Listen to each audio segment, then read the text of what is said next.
Halo 5 has been out for some time now, and one of the major issues people have with the game is the fact that it has a high amount of something called bullet magnetism. This is an aim assist mechanic, and it is essentially the bending of bullet paths towards an enemy player, depending on how close the reticle is to their hitbox. Simply put, it makes weapons more forgiving in terms of accuracy because it bends bullets towards the target even when your aim isn't spot on. Now, bullet magnetism should not be confused with reticle magnetism, which is another aim assist mechanic. Instead of the bending of bullets, reticle magnetism is the stickiness of your reticle on targets whenever you aim at them. It magnetizes the reticle on the target to increase your control and make aiming easier, but sometimes this can be annoying. Whenever you try to aim at an enemy player and then another enemy runs across your screen and it pulls your reticle off to the side, that's reticle magnetism. And I think most of us have had this happen before, so be aware of this difference between bullet magnetism and reticle magnetism. Anyway, back to the topic. We know that Halo 5 has some strong bullet magnetism. Many of you have experienced it. I experience it every time I play the game, and I even made a 12-minute video bitching about it. But for almost 4 years now, there have been individuals that said Halo 5 has the most bullet magnetism out of every Halo game, that Halo 5's bullet magnetism is so high because of Spartan abilities that allow advanced movement, and consequently bullet magnetism needed to be greatly increased to compensate for those abilities, for sprint, for slide, thrust, and so on. Well, if that's really the case, then previous Halo games with no Spartan abilities at all should have much less bullet magnetism compared to Halo 5. To test this, we're going to look at examples from Halo 5 and compare them to examples from Halo 3. And along the way, I'll throw in a few tests from other Halo games because I think they will be interesting as well. These comparisons will demonstrate whether there really is a strong difference between Halo 5's bullet magnetism and that of Halo 3's. And simultaneously, the examples will demonstrate whether Spartan abilities really do cause higher bullet magnetism. But before I show the tests, I'll say this: I thought about how to properly present these examples, and I came to the conclusion that the best possible way for me to do this is to simply show the raw tests without myself speaking over them. This way, it will eliminate my own biases and allow you to interpret the information and draw conclusions yourselves. Only after you see all the bullet magnetism examples will I offer my own input on this subject. So if that interests you and you stick around, at the end of the video I will briefly state my own conclusions. Anyway, without further ado, here are the bullet magnetism tests, and enjoy the video.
Spree.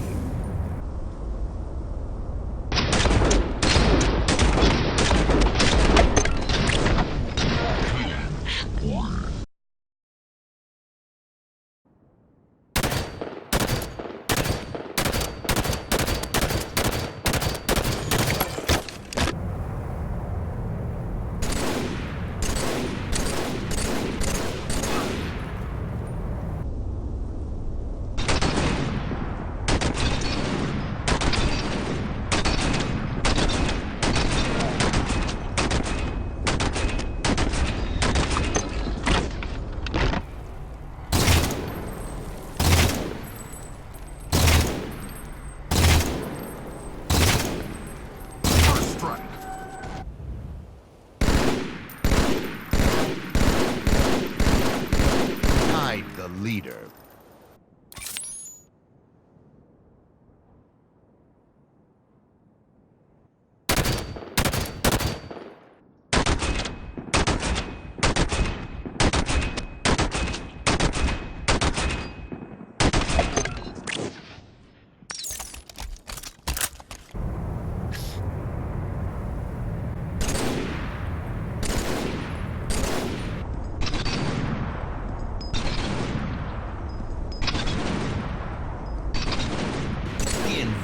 impossible.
In conclusion, Halo 5 and Halo 3 both have a high amount of bullet magnetism. In all of these examples, the degree to which the bullets were magnetized to the targets look to be the same in both games. The one exception is for the sniper rifle, which Halo 3 clearly has less bullet magnetism for. It requires more precision compared to Halo 5's. But every other weapon looked pretty much equal, and I'd argue some of Halo 3's had even more bullet magnetism, but for the sake of time, we'll move on. Now concerning the BR tests, both the Halo 5 and Halo 3 BR have high bullet magnetism, but the Halo 3 BR being a projectile based weapon instead of a hit scan like in Halo 5, well, that minimizes the strong bullet magnetism on moving targets. It's important to note that the decreased velocity does not decrease the bullet magnetism, it's simply an external factor that counteracts it. That's the key thing to point out here between the two games. The difference you see in these BR examples is not due to bullet magnetism itself, because it's strong for both games, it's due to the fact that the Halo 3 BR is projectile and the Halo 5 BR is hit scan. Long story short, the projectile system decreases effects of bullet magnetism while the hit scan system maintains their consistency. Nevertheless, I still find this interesting to say the least, because even when you consider that, the Halo 3 examples we saw still have a shit ton of bullet magnetism, the BR being able to register some BS shots when not leading, the AR, the Warthog, and so on. The thing I personally find hilarious about Halo 3's BR is not only can some terribly aimed shots still register because of bullet magnetism, but it also punishes the person that's trying to strafe. When testing this gun, this BS registration occurred more frequently on strafing targets compared to those that just moved to one side. How the hell does that even make sense? But at this point, I just don't give a damn. The other thing that needs to be discussed is the comparisons between the projectile weapons. The plasma caster slightly bends towards targets in Halo 5, but when you look at the brute shot, the best equivalent in Halo 3, the shots also bend towards targets. And then the plasma rifle and plasma pistol tests, which are literally one-to-one comparisons, they function similarly in both games too.